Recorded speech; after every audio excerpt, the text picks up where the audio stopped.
Dan pada saat ini muncul desakan-desakan dari berbagai pihak, termasuk pakar-pakar hukum yang angkat bicara di tengah ditangkapnya tersangka kasus korupsi IKTP di Singapura, yakni Paulus Thanos.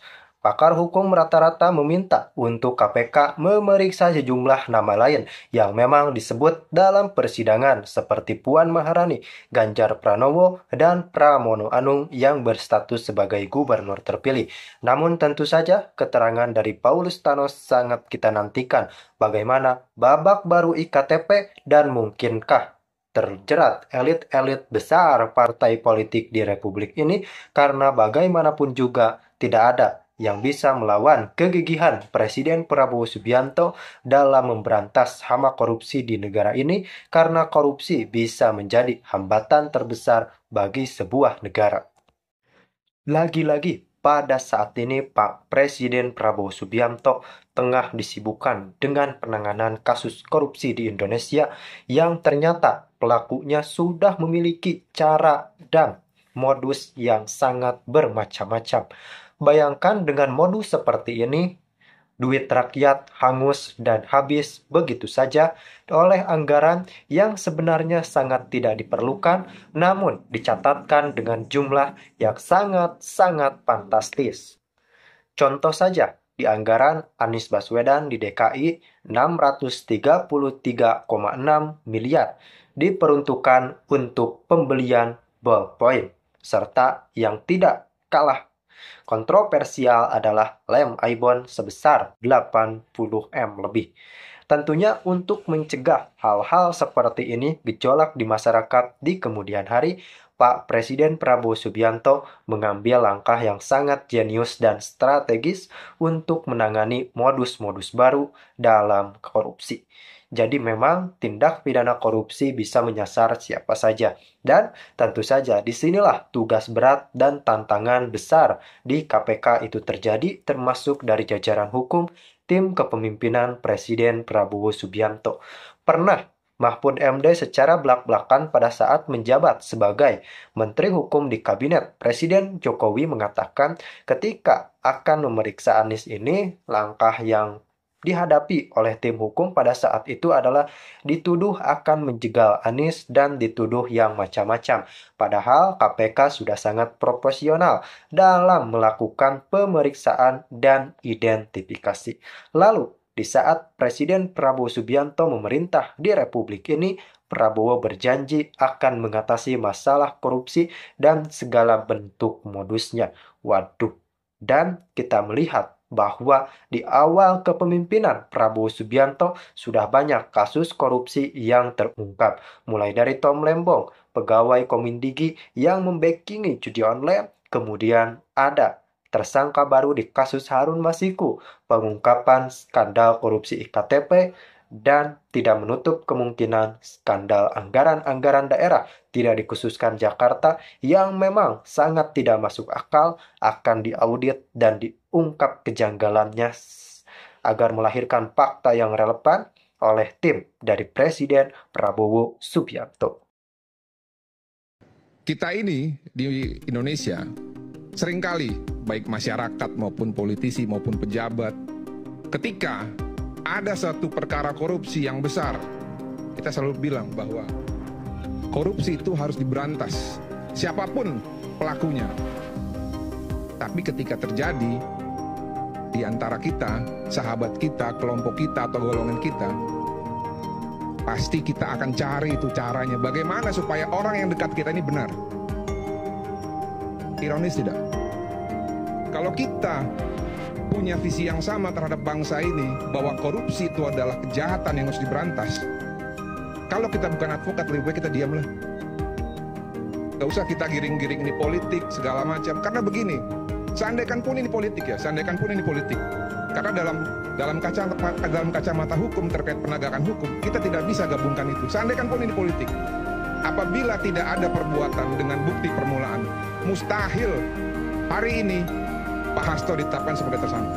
Kali ini, Rakyat Jelata akan mengungkap fakta 12 kasus modus korupsi gaya baru Anies Baswedan beserta para kroninya yang ditemukan oleh BPK yang bernama lain kelebihan bayar. penyimpangan dana pameran buku di Frankfurt di tahun 2015.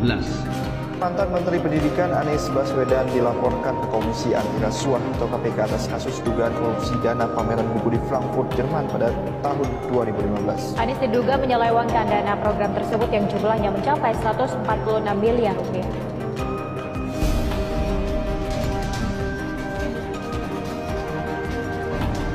Proyek pengadaan PLTS sekolah yang diungkap BPK pada 19 Juni 2020.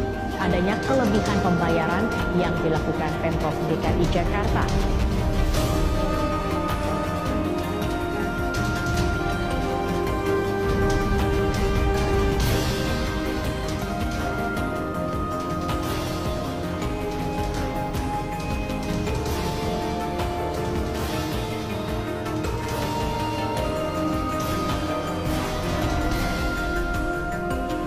Kelebihan bayar pengadaan mobil damkar yang diungkap BPK pada 19 Juni 2020.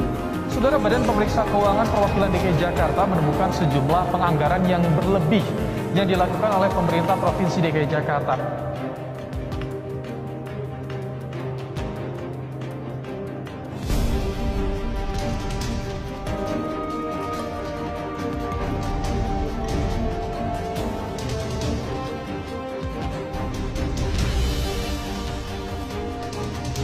Kelebihan bayar kepada BUMD PT Transjakarta yang diungkap BPK pada Maret 2021.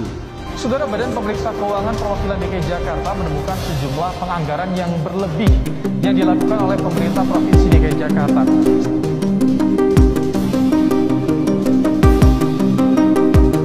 Kejanggalan proyek jaringan internet yang diungkap BPK pada 28 Mei 2021.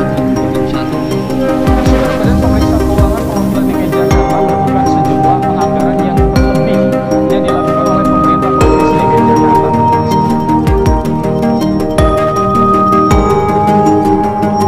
Kelebihan bayar gaji plus ke siswa yang sudah lulus yang diungkap BPK pada 28 Mei 2020.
Kelebihan bayar pengolahan air limbah yang diungkap BPK pada 28 Mei 2021.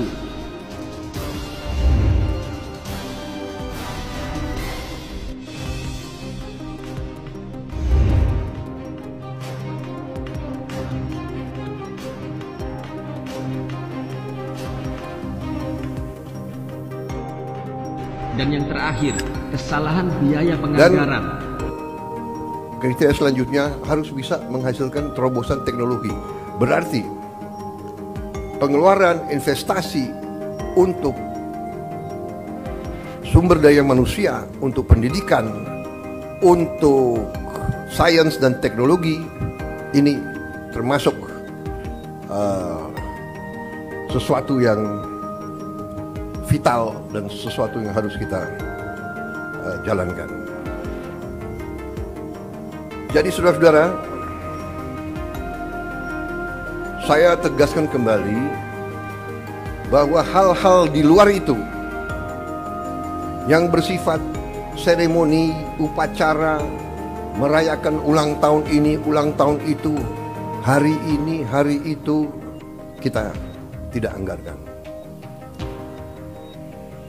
Perayaan sejarah, perayaan ulang tahun laksanakan secara sederhana di kantor, di ruangan. Kalau perlu yang hadir hanya 15 orang, sisanya di Vikonken.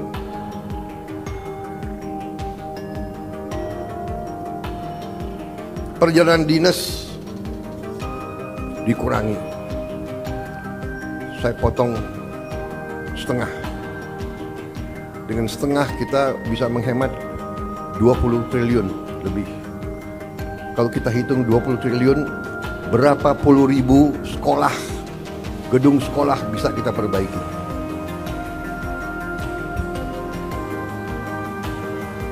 Jadi saya katakan benar-benar bahwa saya sangat serius dalam hal ini.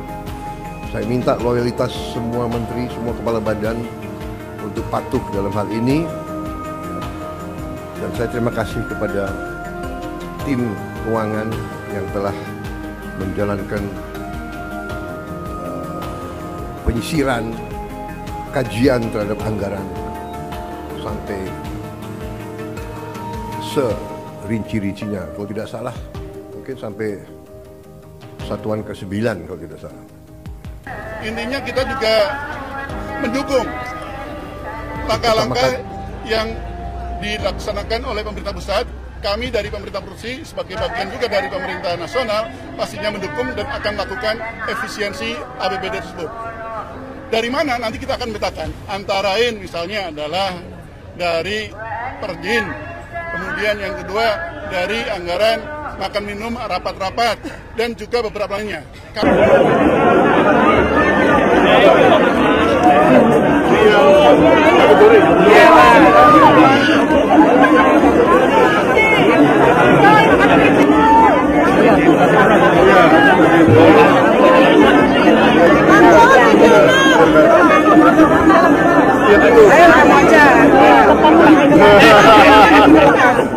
Bolehnya nanti terlepas jadi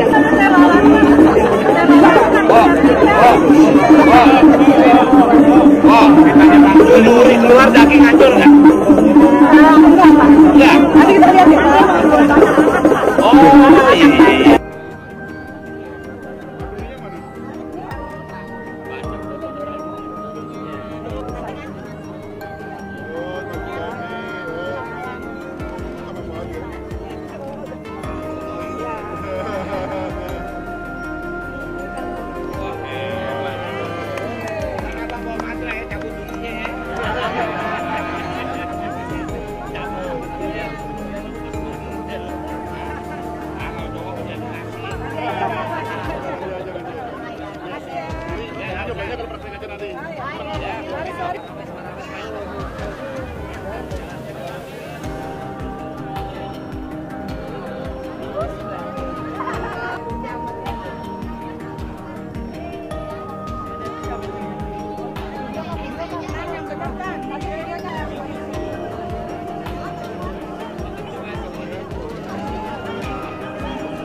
Kita plus untuk yang berdua. Yang sudah sungguh kita hormati sepupu kita, orang tua kita, Gubernur DKI Jakarta periode 2007-2012 Bapak Riano P. Ahmad, Pak Kasetan dan Nusantara, Bapak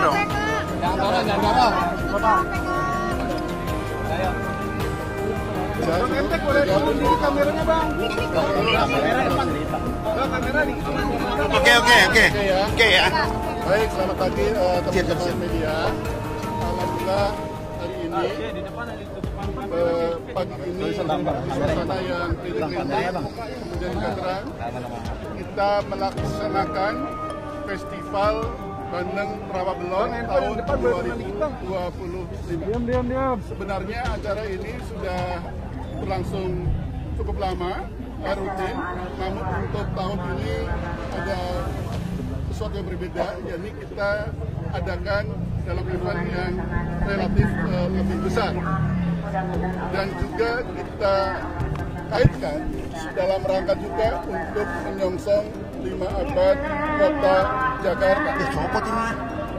Selain dari lingkungan pemerintah provinsi, saya PJ Sekda Wali Kota Bupati Jakarta ke daerah, hadir juga Bapak Gubernur dan Wakil Gubernur terpilih hasil Pilkada serentak 2024, yakni Bapak Pramono Anung dan Bapak Rano Karno, dan juga dihadiri oleh Gubernur-Gubernur terdahulu, yakni Bapak Sutioso, Bapak Sosibowo, dan juga Bapak Jarod.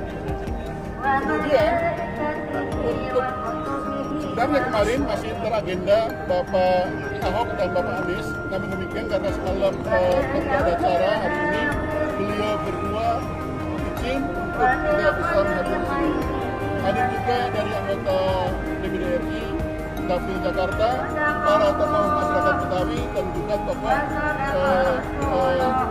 Tionghoa inti. Dan ini merupakan hal yang sangat baik karena ini juga kita adakan menjelang Imlek. Dalam artian festival Bandeng ini selalu kita laksanakan berdekatan dengan Imlek. Ini juga mencerminkan terkait masalah toleransi, keberagaman, bagaimana masyarakat Betawi juga menghargai dalam artian keberagaman, termasuk juga adalah untuk perayaan Imlek, bukan hanya untuk Tionghoa juga. Selain itu dianggap Betawi juga kalau menjelang Imlek, mereka juga silaturahim dengan juga mengantar bandeng kepada saudara-saudaranya, wabil khusus kepada para orang tua atau sesepuhnya. Jadi ini akan terus kita laksanakan, dan insya Allah Bapak Pramono dan Bapak Rano Karno kedepannya juga akan terus melanjutkan kegiatan festival bandeng ini yang diadakan di Rawa Belong. Dan ini juga kedepannya bagus juga dalam rangka juga kita untuk ketahanan pangan di wilayah DKI Jakarta. Mungkin demikian. Nanti